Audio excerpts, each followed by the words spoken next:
Bonjour. Nous sommes aujourd'hui le jeudi 20 août 2026. Et comme vous pouvez le voir, je suis maintenant dans ma chambre d'hôtel en Allemagne, où je passe des vacances avec ma famille. Eh bien, même pendant mes vacances, les événements dans le monde continuent de s'intensifier, et la guerre en Ukraine devient chaque jour plus intense. La nuit dernière a encore été marquée par une frappe russe massive et combinée, avec des missiles et des drones, contre l'Ukraine. Cette fois, de nombreux signes annonçaient qu'une telle frappe allait avoir lieu. Après que les Russes ont mené des frappes de drones sur Kiev la veille, des drones de surveillance russes opéraient au-dessus de l'Ukraine et au-dessus de Kiev même.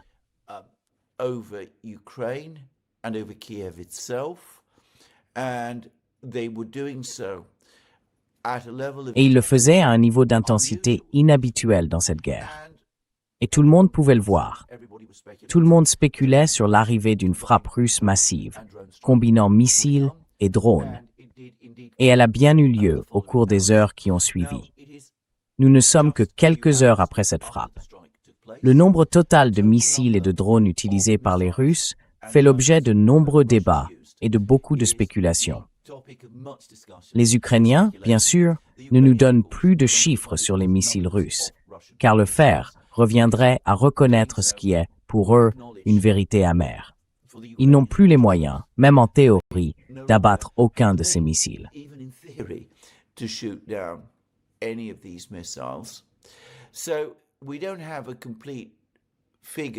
Nous n'avons donc pas de chiffre complet concernant le nombre de missiles lancés par les Russes, mais certains avancent un total de plus de 70. Selon certaines spéculations, au moins une douzaine de missiles de croisière hypersoniques Zircon auraient été utilisés dans l'attaque. Et le nombre total de missiles balistiques Iskander-M employés, qui, à certains égards, ont atteint des vitesses comparables à celles de missiles hypersoniques durant au moins certaines phases de leur vol, serait lui aussi de l'ordre de plusieurs dizaines, avec de nombreux multiples de 10. Certains parlent d'un chiffre allant jusqu'à 50, ce qui constituerait effectivement une frappe énorme. Quoi qu'il en soit, encore une fois, je ne donne pas moi-même de chiffres, parce que je ne le sais pas.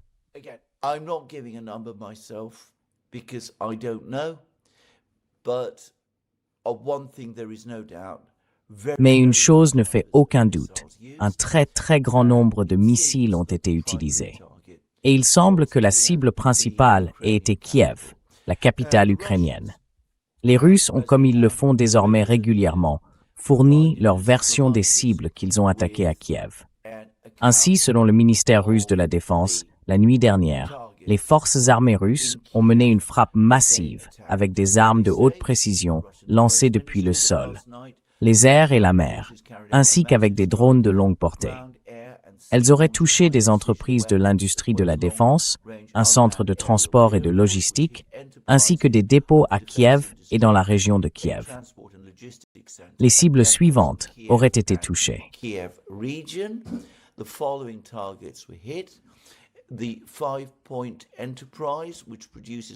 L'entreprise 5 Point, qui produit des composants pour des drones à longue et moyenne portée et stocke des propulseurs pour les missiles de croisière Flamingo.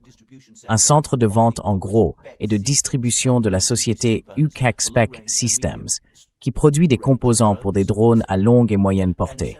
Une installation d'assemblage de l'industrie aéronautique, l'usine de production en série Antonov. Pour les Russes, cela doit être, d'une certaine manière, une cible amère à frapper. Car Antonov, Oleg Antonov, était l'un des grands concepteurs de l'époque soviétique. Il a conçu de nombreux avions de transport célèbres de l'Union soviétique. L'usine de production des avions Antonov et le bureau d'études se trouvaient là, à Kiev, qui était bien sûr, à l'époque, une ville importante au sein de l'Union soviétique. Après l'éclatement de l'Union soviétique, l'usine de production Antonov et le bureau d'études se sont retrouvés en Ukraine. Et aujourd'hui, l'usine de production en série Antonov est attaquée par les Russes. Selon eux, elle produit des drones LUT à voilure fixe.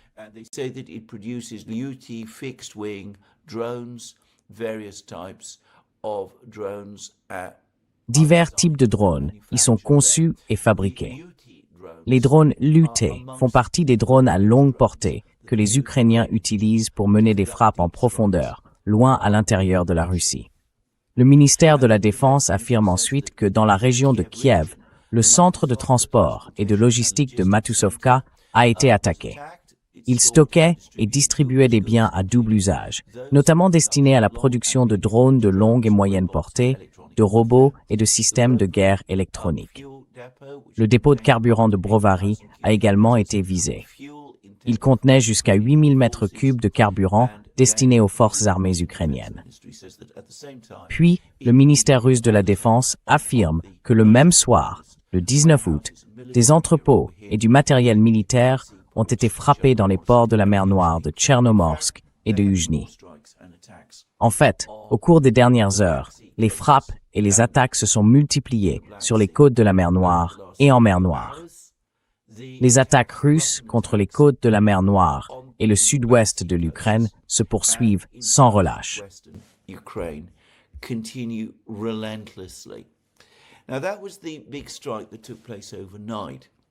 Voilà donc la vaste frappe qui a eu lieu pendant la nuit. Mais des informations font état d'une nouvelle frappe dans quelques heures. Peut-être a-t-elle même déjà commencé pendant que j'enregistre cette émission. Cette fois, elle utiliserait des missiles de croisière Kh-101 lancés par des bombardiers russes. Ils frapperont vraisemblablement des cibles dans le reste de l'Ukraine. Le schéma russe a été d'utiliser surtout des Iskander et des Zirkon pour attaquer Kiev et d'employer les missiles de croisière subsoniques à longue portée Kh-101 contre des cibles ailleurs en Ukraine. C'est probablement parce que, historiquement, les défenses aériennes de Kiev étaient bien plus solides. Il fallait donc des missiles balistiques et hypersoniques pour avoir davantage de chances de les pénétrer. Mais cela relève désormais du passé, étant donné que l'Ukraine ne dispose, à toute fin utile, d'aucun système de défense aérienne.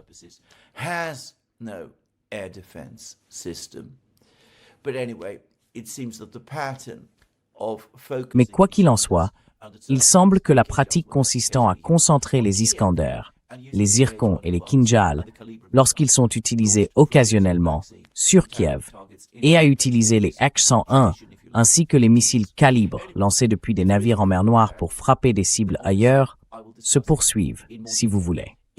Quoi qu'il en soit, s'il y a une nouvelle attaque, j'en parlerai évidemment plus en détail dans ma prochaine émission. Mais l'attaque de la nuit dernière a été massive.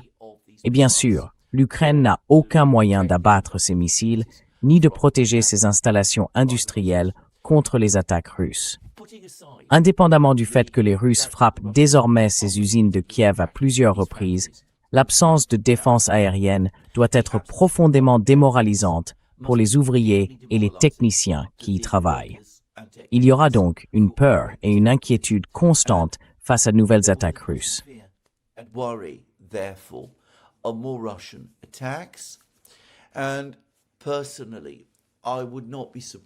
Et personnellement, je ne serais pas surpris que beaucoup de techniciens et d'ouvriers évitent de plus en plus de venir, parce que franchement, ils craignent pour leur vie s'ils se retrouvent pris dans une frappe de missile contre laquelle il n'existe aucune défense. Au total, c'est donc une attaque désastreuse contre Kiev. À ce stade, et je le précise brièvement, nous n'avons toujours pas vu le système Orekhnik utilisé dans ces attaques.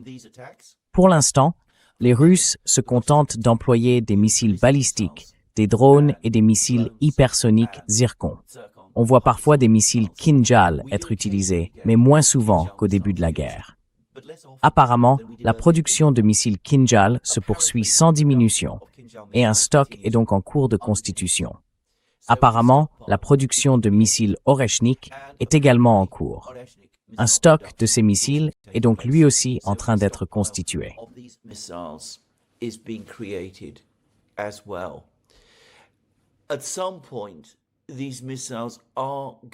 À un moment donné, ces missiles vont être utilisés. Et ce que nous voyons aujourd'hui paraîtra alors comme une ouverture avant le plat principal. Car si j'ai bien compris, la puissance dévastatrice des Orekhnik et des Kinjal dépasse largement celle des Iskander et des Zirkon. Quoi qu'il en soit, voilà la situation concernant cette attaque. Les Ukrainiens ont aussi tenté de mener leur propre attaque contre la Russie avec des drones la nuit dernière. Selon les informations qui circulent, là encore, presque tous les drones ont été abattus et l'attaque a échoué. Je ne sais pas encore si des missiles Flamingo ont été utilisés. Peut-être ou peut-être pas. D'ailleurs, les Russes se sont récemment mis à parler du Flamingo.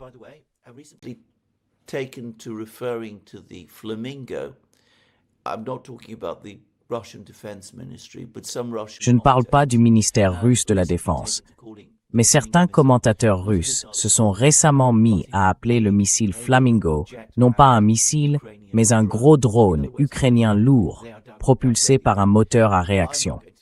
Autrement dit, en pratique, ils le dévalorisent. Je ne vais pas adopter moi-même cette façon de faire. Mais quoi qu'il en soit, on a le sentiment qu'au sein de la communauté russe qui rend compte de la guerre, l'éventuelle nervosité suscitée plus tôt dans le conflit par le Flamingo évolue désormais vers une franche dérision. Voilà donc la situation dans la guerre aérienne. La guerre au sol se poursuit sans relâche, et il y a eu davantage de nouvelles en provenance des deux fronts les plus importants à l'heure actuelle. Le front d'Orekov, dans la région de Zaporojie, et le front de Dobropilia, dans l'ouest du Donbass.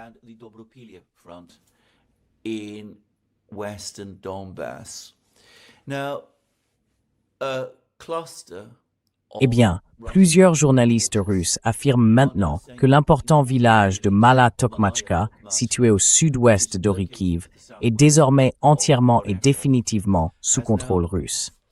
Comme je m'en souviens bien, le ministère russe de la Défense avait affirmé que Mala Tokmachka avait été prise par l'armée russe il y a environ 10 ou 11 mois. Les Ukrainiens, cependant, comme ils le font régulièrement, ont contre-attaqué. Et les combats se sont apparemment poursuivis dans la zone de Mala Tokmachka pendant très longtemps. Je n'ai jamais su avec une certitude absolue quelle était la situation exacte dans ce village, qui contrôlait quoi, et si les Russes en contrôlaient la majeure partie, ou si c'était les Ukrainiens.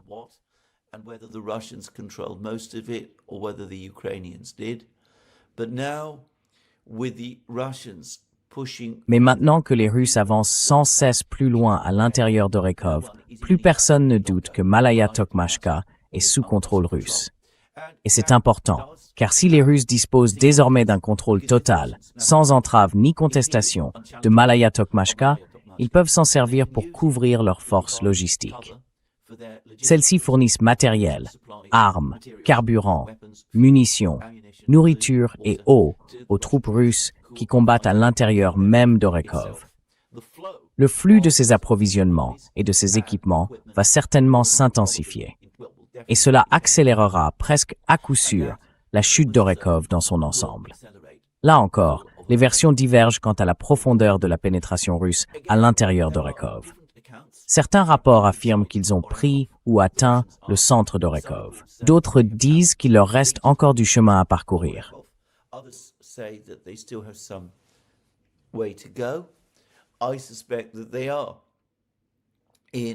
Je pense qu'ils sont au centre d'Orekov, pour être clair.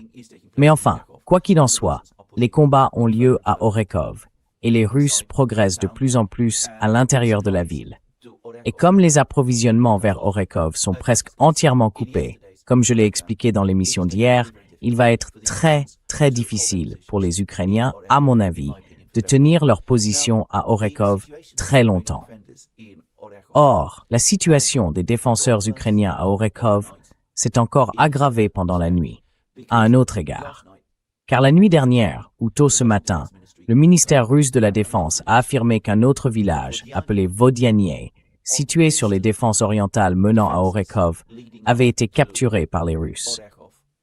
Hier, j'ai longuement évoqué un rapport du journal russe Ryadovka sur l'effondrement de la ligne de défense ukrainienne sur la rivière Verkhnaya Tersa.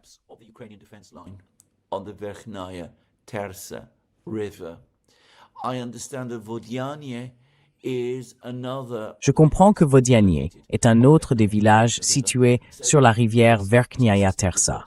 Cela correspond donc à ce que Ryadovka rapportait hier. Il semble désormais que toute cette ligne de défense se soit effectivement effondrée. Un groupe de forces à l'est qui avançait vers Orekov et la ville de Zaporozhye depuis l'Est, a poursuivi sa progression et s'est avancé vers la route de ravitaillement suivante, plus à l'ouest. Ils ont déjà coupé l'une des routes clés. Ils en contrôlent déjà une. Mais, fait peut-être important, Vodiany est l'un des villages les plus au sud de ce groupe de villages, situé le long de la rivière Verkhnaya Tersa. Along the Verkhnaya Tersa River. I believe it is actually located on the Je pense qu'il se trouve en fait sur la route de ravitaillement, que le groupement de force Est a déjà coupée. Et bien sûr, la route de ravitaillement vers le sud mène, au bout du compte, à Orekov même. Je me demande si nous allons voir une partie des troupes du groupement de force Nord descendre vers le sud pour entrer dans Orekov par le nord. Dans ce cas, il n'y aurait pas seulement un encerclement effectif d'Orekov, mais un piège hermétique pour les troupes ukrainiennes à l'intérieur d'Orekov. Autrement dit, un plan clair pour la destruction totale des troupes ukrainiennes dans cette ville. Comme je l'ai évoqué hier, et comme le dit également Ryadovka, la décision logique serait que Zelensky et Drapati ordonnent un retrait d'Orekov. Cela aurait dû arriver il y a des semaines. This should have happened weeks ago. The Ukrainians have delayed. Les Ukrainiens ont retardé les choses, au point que tout repli, désormais, pourrait se transformer en déroute désastreuse. Je pense que nous sommes à quelques jours du moment où il deviendra tout simplement impossible de se replier d'Orekov. Les Russes ont publié des images montrant leurs opérateurs de drones et leurs bombes attaquant les troupes ukrainiennes à Orekov même.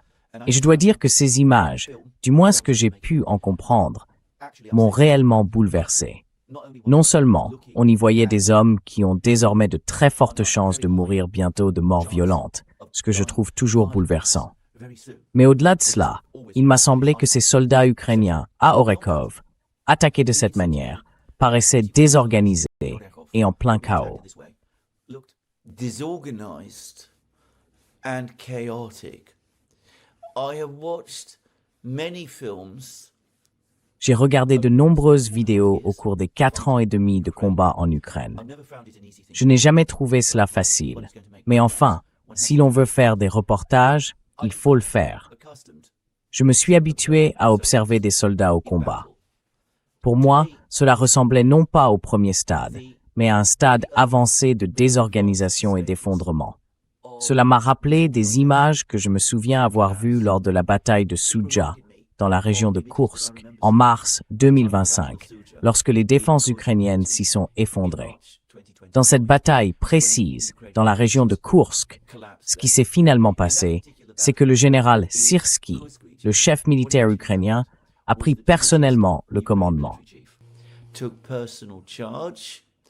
He is a ferocious and C'est un commandant féroce et impitoyable, et il a apparemment réussi à rétablir un certain degré de contrôle et de discipline. Comme je l'ai déjà dit, je n'ai pas le sentiment que Drapati possède ces qualités, et il me semble que la situation ne se désagrège pas seulement à Orekov, mais qu'elle le fait très rapidement. Nous pourrions donc assister d'ici peu à un effondrement désorganisé. Voilà pour Orekov. L'autre principal secteur de la bataille, c'est Dobropilya. Et dans ce récit, je vais reconnaître ma grande dette envers Scott, de Calibrated, qui a fourni une analyse très détaillée de la bataille de Dobropilya et des zones alentours. Vous trouverez tout cela sur Calibrated, sa chaîne. and you can find it all on Calibrated, his channel. But Scott also apparently has Mais Scott a aussi, semble-t-il, une source, un soldat russe qui se trouve réellement dans cette zone précise et qui est en mesure de raconter ce qui s'y passe vraiment. Cela doit toutefois être traité avec une certaine prudence, car bien sûr, selon son grade, un soldat peut ne pas avoir une vision complète de l'ensemble du champ de bataille. Il est probablement mieux informé de ce qui se passe juste autour de lui, même s'il entend sans doute des choses de la part d'autres soldats qui se trouvent ailleurs. Évidemment, si le soldat en question est un officier, il sera mieux informé. is an officer, he will be better informed. But Having said that, Mais cela étant dit, au bout du compte, rien ne remplace les informations obtenues auprès de quelqu'un qui est réellement sur place, physiquement présent. Autrement dit, un témoin direct, plutôt que de devoir nous appuyer sur nos sources habituelles d'informations. Des images de drones, les spéculations de cartographes, les commentaires de blogueurs, les annonces du ministère russe de la Défense ou les annonces occasionnelles des Ukrainiens. Même si celles-ci deviennent, presque de jour en jour, de moins en moins utiles et précises. Maintenant, concernant les Ukrainiens, puis-je dire que nous avons désormais deux récits complètement contradictoires, si tant est qu'on puisse les appeler ainsi, au sujet de la bataille de Dobropilla.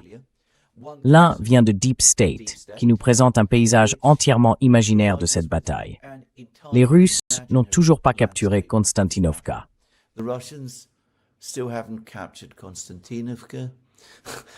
There is still vast areas of grey zone. Il reste encore de vastes zones grises qui sont, pour la plupart, soi-disant contrôlées par les Ukrainiens. Des villages où l'on a vu des soldats russes hisser des drapeaux dans la région de Dobropilla sont entièrement sous contrôle ukrainien. Beaucoup de choses de ce genre. À une époque, Deep State était une source très importante d'informations fiables sur la guerre. Malheureusement, cette époque est révolue depuis longtemps. Quoi qu'il en soit, c'est un récit ukrainien. Scott en a recueilli un autre, celui d'un opérateur de drones ukrainien dans cette région. Or, il sera bien mieux informé de ce qui se passe qu'un fantassin, parce qu'il pilote les drones et traque les Russes. Il est donc capable d'avoir une vision beaucoup plus large du front. And is therefore able to get a much wider view of the battlefronts. And he is saying that the situation in Dobropilla Et il affirme que la situation à Dobropilla devient absolument critique, que les Russes coupent les voies de ravitaillement et que les développements actuels indiquent l'effondrement imminent de la ville, son encerclement par les Russes. Si c'est exact d'ailleurs, il est probable que les Russes avancent encore plus vite que nous ne le savons réellement. Quoi qu'il en soit, il semble que Dobropilla soit prise d'assaut. Enfin, c'est le cas. Dobropilla est prise d'assaut. Mais il semble que les Russes traversent Dobropilla très rapidement. Les différentes installations industrielles, les mines de charbon, les terrils, les crassiers, autrement dit, et ce genre de choses, à l'est de Dobropilla, sont fermement sous contrôle russe. Dobropilla are now firmly under Russian control. The slag heaps are useful because Les terrils sont utiles parce qu'ils constituent des points hauts qui permettent aux Russes de dominer Dobropilla et d'observer de près ce qui s'y passe. Ce type d'observation d'une ville depuis un point fixe est en réalité plus utile et bien meilleur que l'observation fournie par des drones. L'observation par drone doit être recoupée. Et même si les Russes peuvent sans aucun doute le faire, ils peuvent obtenir des informations plus clairement et plus simplement, facilement, et les vérifier et les corroborer plus facilement s'ils se trouvent en hauteur et regardent vers le bas. Quoi qu'il en soit, les Russes contrôlent tout cela. Ils contrôlent un village à la périphérie de Dobropilla, qui fait essentiellement partie de Dobropilla. which is basically part of Dobropilla. There is no area of Il n'y a aucune zone boisée, ni aucun champ entre ce village et Dobropilla même. Eh bien, il semble que les Russes progressent davantage et plus vite dans la prise des immeubles de grande hauteur du centre-ville. Il y a quelques usines au sud que les Russes n'ont pas encore atteintes. Mais Scott a souligné qu'il y a aussi dans cette zone une route importante que les Russes vont probablement capturer très bientôt et qui mène à Dobropilla. Dès que cette route sera prise, les Russes pourront l'emprunter pour acheminer des ravitaillements à leurs forces présentes à Dobropilla. Et avec l'augmentation des approvisionnements et des renforts, la bataille de Dobropilla va s'accélérer et la ville tombera rapidement. Il est très peu probable que les Ukrainiens puissent rassembler des forces capables d'endiguer toute cette situation. to hold back this whole situation. And, well, Scott has also discussed the Et puis, Scott a aussi évoqué les avancées russes à l'est, la prise de plusieurs de ces villages à l'ouest de Drushkivka et d'Olexievo-Drushkivka, où des combats ont également lieu, ainsi qu'à l'est de Dobropilla. Une vaste zone de territoire s'y trouve désormais sous contrôle russe. Si les Russes ont effectivement, comme l'affirme le ministère russe de la Défense, pris le village d'Andriivka, la possibilité d'une opération de contournement, d'un encerclement des troupes ukrainiennes à Kramatorsk est déjà devenue très, très réelle. Mais apparemment, la source de Scott lui a indiqué que ces prochains jours, la priorité russe serait de reprendre les villages de Zoloty Kolodiaz et de Koutcheriv Yar, que les Russes avaient brièvement capturés en août 2025 dans le cadre des combats pour Pokrovsk.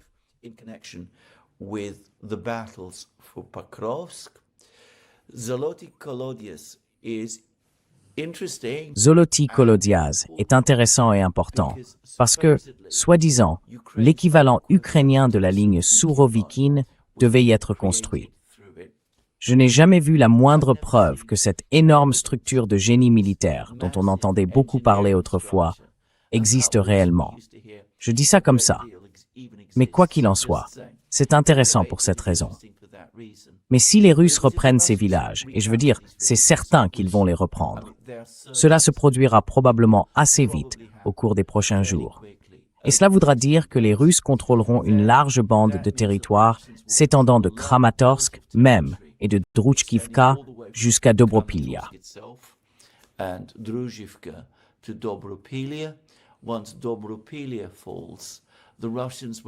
Une fois que Dobropilla sera tombée, les Russes n'auront pas seulement une tête de pont dans cette zone.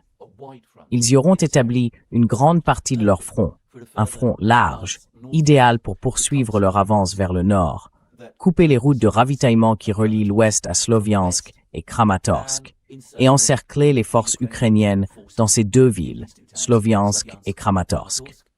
Cela créerait de loin le plus grand encerclement, non seulement de cette guerre, mais sans doute depuis le début de la crise ukrainienne en février 2014.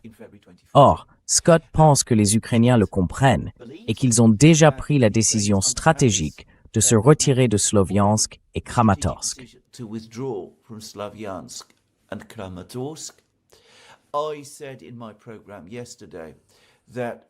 J'ai dit hier, dans mon émission, que des images en provenance de Kramatorsk montrent au contraire des troupes ukrainiennes en train d'y construire des fortifications. Tout indique qu'elles ont l'intention d'y rester et de s'y battre jusqu'au bout. J'ai également exprimé mon propre point de vue. Zelensky lui-même, ainsi que Drapati, qui est incapable de lui tenir tête, n'envisageront jamais un retrait de Sloviansk et de Kramatorsk.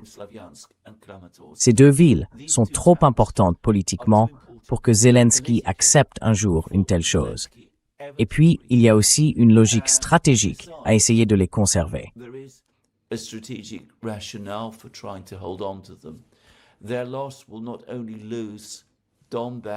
Leur perte ne signifierait pas seulement la perte du Donbass. Elle priverait aussi l'Ukraine de sa ligne fortifiée, de son bouclier, qui retient les Russes et les empêche d'avancer jusqu'au Dniepr, voire peut-être jusqu'à Kiev. Et puis, la situation politique de Zelensky à Kiev même, les pressions croissantes auxquelles il est soumis, rendent pratiquement inconcevable, du moins à mes yeux, qu'il décide de se retirer de Sloviansk et de Kramatorsk. Une telle décision entraînerait presque certainement l'effondrement de son autorité et la chute de sa présidence.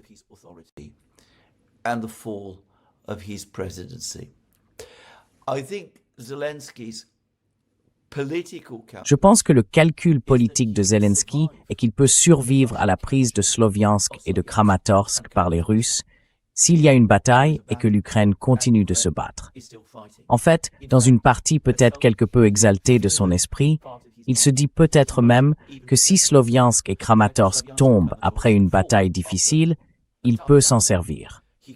Il peut présenter cela en Occident, de manière à accroître encore la pression sur les pays occidentaux pour qu'ils interviennent directement dans la guerre, qu'ils envoient des troupes de l'OTAN et des avions de l'OTAN combattre les Russes en Ukraine. Alors que je pense, son autre calcul est que s'il ordonne simplement aux troupes de se retirer de Sloviansk et de Kramatorsk et abandonne de fait le Donbass, alors politiquement il est fini.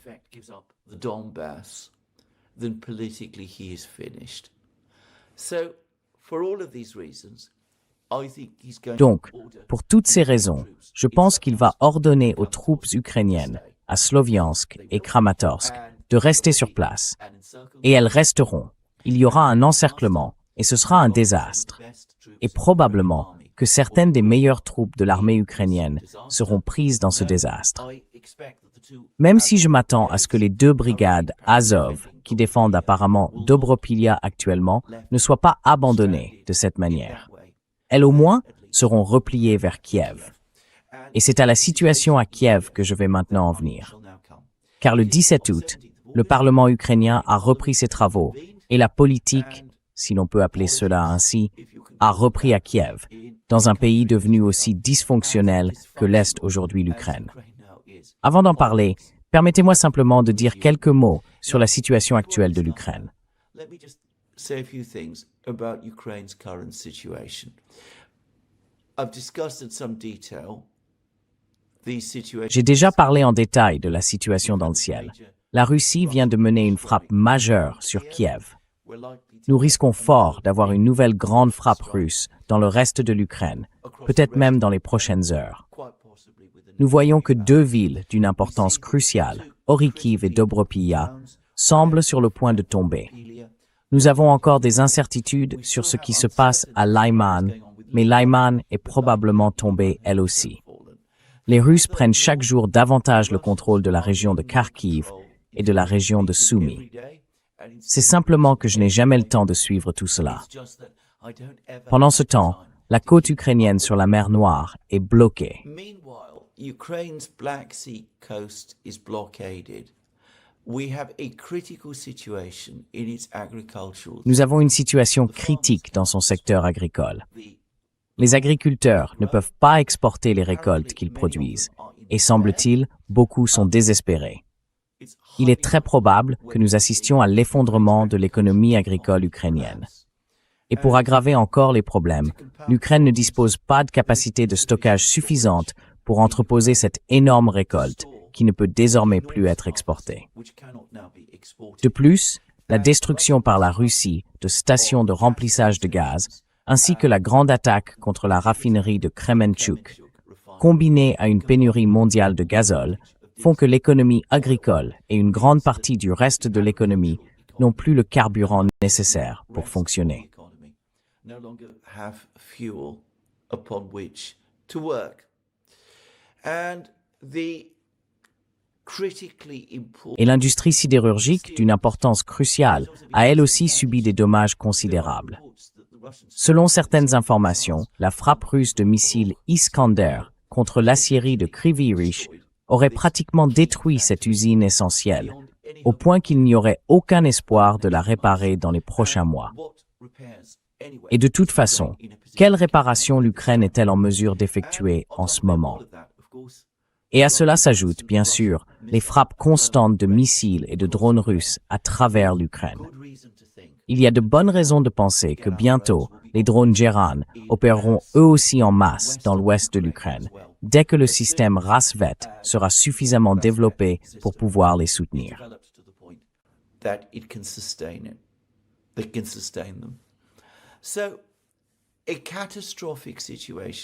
Donc, une situation catastrophique. Et The Economist, comme je l'ai évoqué hier, parle des immenses dégâts subis par l'économie ukrainienne. D'autres articles paraissent désormais et nous disent, en substance, exactement la même chose. Mon avis personnel, c'est que la partie organique de l'économie ukrainienne s'était pratiquement effondrée, sans doute il y a des années. Ce que nous avons vu être détruit ces derniers mois, c'était ce qu'il en restait. Il n'y a plus d'économie qui fonctionne, plus aucune activité économique menée dans un but précis, nulle part en Ukraine aujourd'hui. Ces derniers jours, des images ont montré des rayons vides dans des supermarchés ukrainiens à Kiev. Des pénuries alimentaires, semble-t-il, touchent désormais aussi les habitants de cette ville.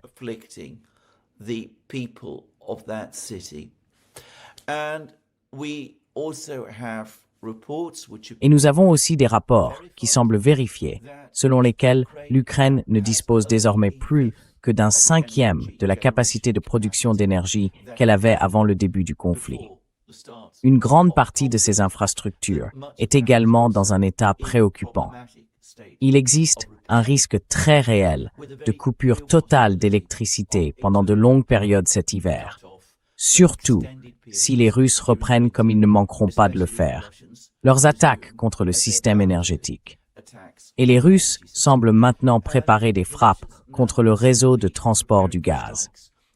L'Ukraine reçoit aujourd'hui la majeure partie de son gaz de l'Union européenne, qui, soit dit en passant, connaît elle-même des pénuries de gaz de plus en plus importantes.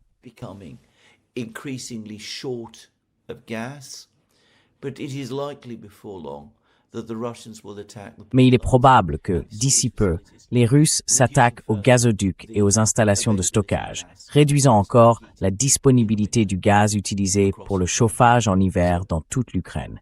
C'est donc, globalement, une situation épouvantable. Et au milieu de tout cela, le Parlement ukrainien s'est réuni. L'objectif de cette première séance était de confirmer le choix de Zelensky pour le poste de ministre de la Défense. Yevgeny Krama, ancien responsable du renseignement ukrainien et proche de Zelensky, comme nouveau ministre de la Défense, en remplacement de Mikhail Fyodorov, qui a été limogé, comme nous nous en souvenons tous, il y a quelques semaines.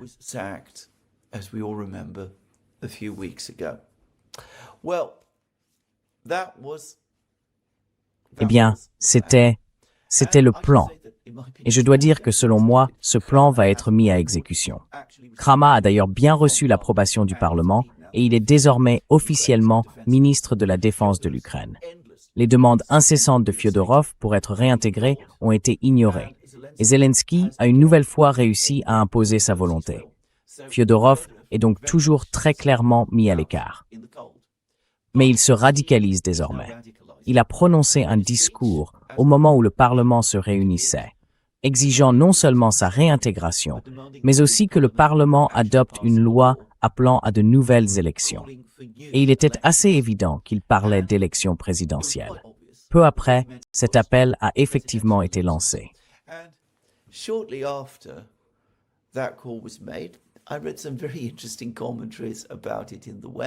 J'ai lu en Occident des commentaires très intéressants à ce sujet, d'un point de vue juridique. Selon eux, l'Ukraine ne peut pas organiser d'élections législatives en temps de guerre, car la constitution ukrainienne l'interdit. Mais les élections présidentielles en temps de guerre, c'est différent. Elles peuvent avoir lieu. C'est pourquoi Fyodorov les propose aujourd'hui. Encore une fois, je projette peut-être ici mes propres centres d'intérêt et mon propre parcours. Mais j'ai trouvé tout cela très très intéressant. Car c'est exactement, bien sûr, l'argument que Vladimir Poutine avance depuis au moins 2024. La constitution ukrainienne interdit les élections législatives en temps de guerre, mais elle ne dit rien des élections présidentielles. Celles-ci ne sont donc pas interdites et selon la Constitution, elles devraient donc avoir lieu.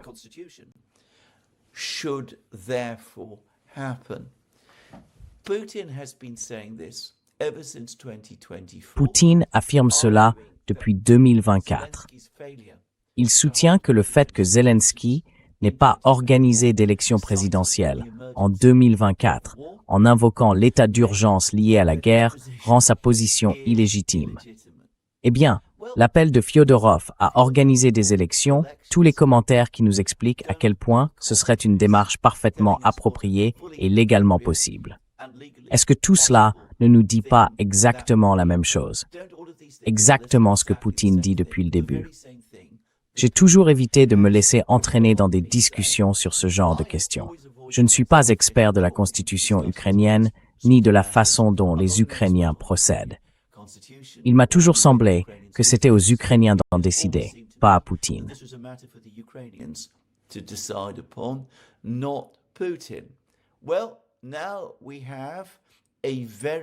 Eh bien, nous avons maintenant un Ukrainien très important, l'ancien ministre de la Défense, un homme soutenu par des forces puissantes en Occident et récemment appuyé par un article très élogieux du Financial Times qui nous dit essentiellement que Vladimir Poutine avait raison depuis le début.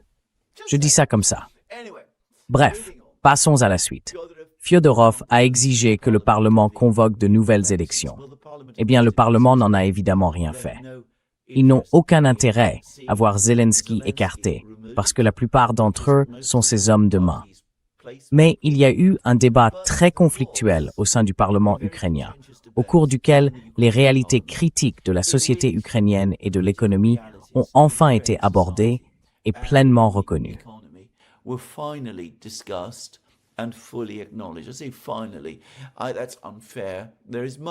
Je dirais pour finir que ce n'est pas juste. En Ukraine, les commentaires sont nombreux sur la gravité de la situation générale. Quoi qu'il en soit, le Parlement en a longuement débattu tout au long de sa session. Et il a été reconnu que l'économie est en crise, que l'industrie s'effondre, que l'agriculture s'effondre, que la situation va de mal en pis. Toutes sortes de personnes réclamaient des mesures pour y remédier. Le nouveau ministre de la Défense, c'est ainsi qu'il faut désormais l'appeler, Denis Shmyhal, a parlé de ce qu'il fallait faire pour reprendre le contrôle de la situation. Davantage de mobilisation, davantage d'armes pour l'armée, un meilleur traitement des soldats. C'est une liste de souhaits extraordinaires. Il a présenté tout cela comme très facile. Dès lors, la question est, pourquoi cela n'a-t-il pas déjà été fait? The question is, why has it not already been done? In fact, the reality is that it is all impossible. It is just En réalité, tout cela est impossible. Ce n'est qu'une liste de souhaits qui ne pourra jamais être mise en œuvre, parce que les moyens nécessaires n'existent tout simplement pas. Voilà, c'est tout. Quoi qu'il en soit, nous avons eu cette étrange réunion, presque inquiétante, du Parlement ukrainien. Certains disent maintenant que Zelensky fait face à un défi politique majeur. Et bien sûr, il y avait de nouveau des manifestants dans les rues de Kiev hier. Des gens qui soutiennent Fyodorov, des personnes très occidentalisées, étroitement liées, ou du moins c'est mon impression, au milieu des ONG occidentales à Kiev. Mais à mon sens, aucune de ces personnes n'a la force ni le poids institutionnel nécessaire pour menacer sérieusement la position de Zelensky. Threaten Zelensky's position.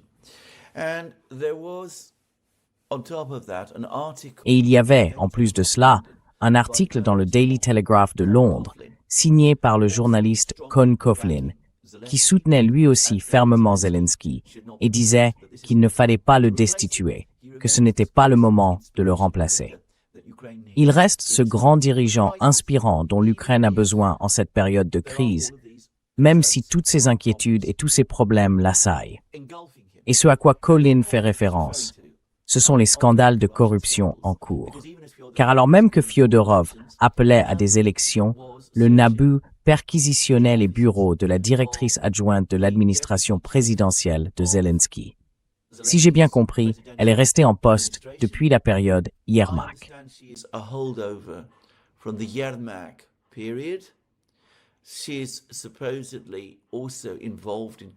Elle serait aussi, soi-disant, impliquée dans des affaires de corruption. Et de toute façon, dès que toutes ces perquisitions ont eu lieu, Zelensky l'a évidemment limogée. Et il ne fait aucun doute que Zelensky subit de fortes pressions. Alors que le NABU est à l'œuvre, la communauté des ONG à Kiev est outrée et en colère. Ils sentent sans aucun doute que la guerre est en train d'être perdue, même s'ils ne veulent probablement pas en parler. Ils ne veulent pas voir les pressions liées à la mobilisation s'accentuer, même si c'est certainement ce qui est en train d'arriver en Ukraine. Zelensky essaie de recruter chaque homme et chaque femme ukrainien qu'il peut d'ailleurs, pour les jeter dans le hachoir à viande qu'est désormais le front. Mais, au total, je ne pense pas que tout cela suffise.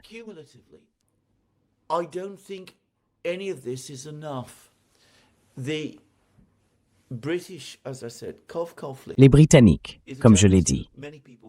Con Coughlin est un journaliste que beaucoup de gens ont lié au service de renseignement britannique. Je ne prétends pas le savoir. Mais ce que je dirais, c'est qu'il reflète, me semble-t-il, très clairement une opinion forte au sein de ce qu'on appelle, eh bien, le gouvernement permanent à Londres, qui soutient la guerre, si vous voulez. Certaines personnes à Londres préféreraient peut-être voir Zelensky remplacé par leur propre favori, qui se trouve être le général Zaluzhny, aujourd'hui à Londres. Et Zaluzhny est lié à une faction politique composée de l'ancien président Petro Poroshenko, du maire de Kiev, Vitaly Klitschko et d'autres personnes du même genre. Mais, pour le dire simplement, je ne pense pas que Zaluzhny soit en mesure de lancer un défi à Zelensky.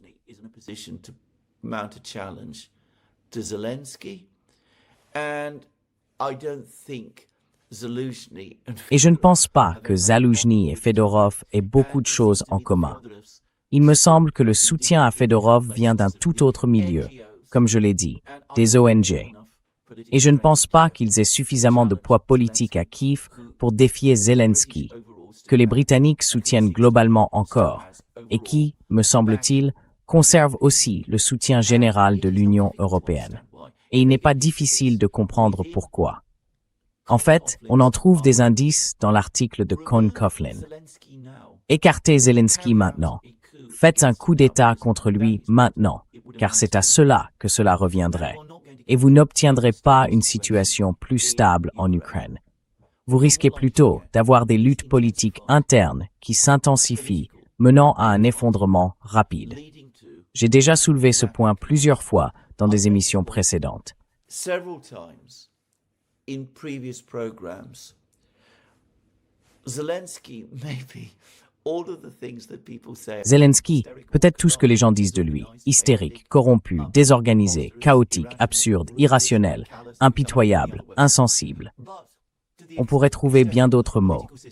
Mais dans la mesure où le système politique ukrainien possède encore aujourd'hui une quelconque légitimité, elle vient de la personne même de Zelensky.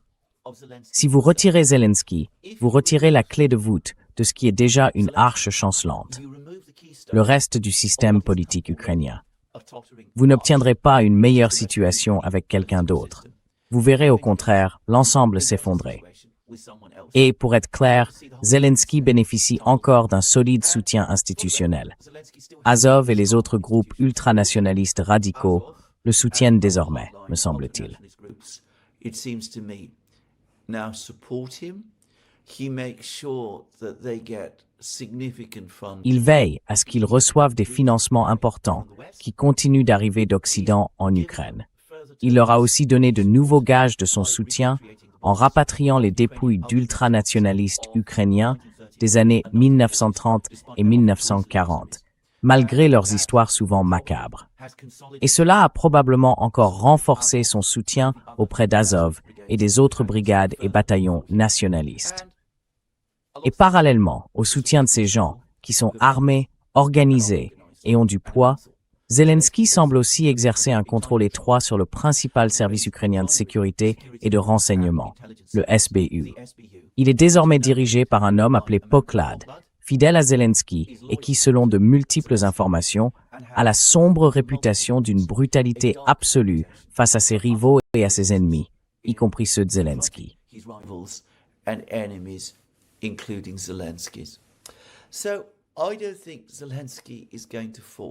Je ne pense donc pas que Zelensky va tomber. Je pense qu'il va rester en place, même si tout le reste commence à s'effondrer.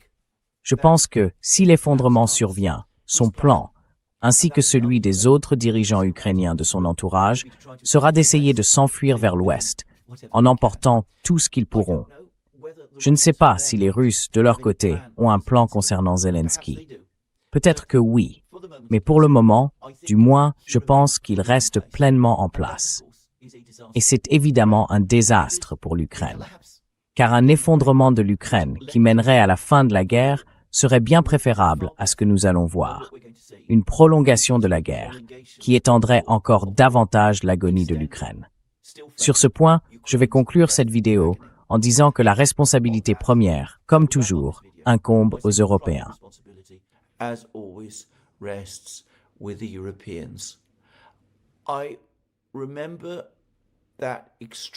Je me souviens de cet article extraordinaire d'Alexander Gabuyev dans le Financial Times. Au fond, peu importe que l'Ukraine puisse exporter ses récoltes ou non, parce que le budget central à Kiev, continuera d'être couvert. Les Européens continueront d'envoyer des fonds sans fin pour couvrir ce budget, afin que la guerre contre la Russie se poursuive. Eh bien, tant que cela continuera, Zelensky n'aura aucune raison de s'arrêter. Personne d'autre non plus. La guerre se prolongera. ce très petit, minuscule groupe de personnes qui contrôlent la politique à Kiev restera en place. Il aura le soutien, comme je l'ai dit, des brigades ultranationalistes et des services de sécurité. Et il continuera, évidemment, à demander davantage d'argent et davantage d'armes à l'Occident. And more weapons, obviously, from the West, and they will certainly get the money. Et ils obtiendront certainement l'argent. Pendant ce temps, on demandera aux soldats ukrainiens de combattre et de mourir à Orikiv et à Dobropilla, puis bientôt à Sloviansk et à Kramatorsk. Alors même que les agriculteurs font faillite, que l'industrie sidérurgique s'effondre et que l'Ukraine s'enfonce. Depuis le début, l'un de mes principaux reproches concernant cette guerre, c'est que ceux qui, en Occident, se présentent comme les amis de l'Ukraine se sont en réalité révélés être ses destructeurs. Eh bien, s'ils agissent maintenant contre Zelensky, ils ont l'occasion de me prouver que j'ai tort. Je ne crois pas qu'ils le feront. C'est ici que je vais conclure l'émission d'aujourd'hui. Je vous rappelle une nouvelle fois de cliquer sur le bouton « J'aime » et de vérifier votre abonnement à cette chaîne. Si cette vidéo vous a plu, je reviendrai dès que je le pourrai. Bien sûr, je suis en vacances, ne l'oubliez pas. En attendant, passez une très bonne journée. And in the meantime, have a very good day.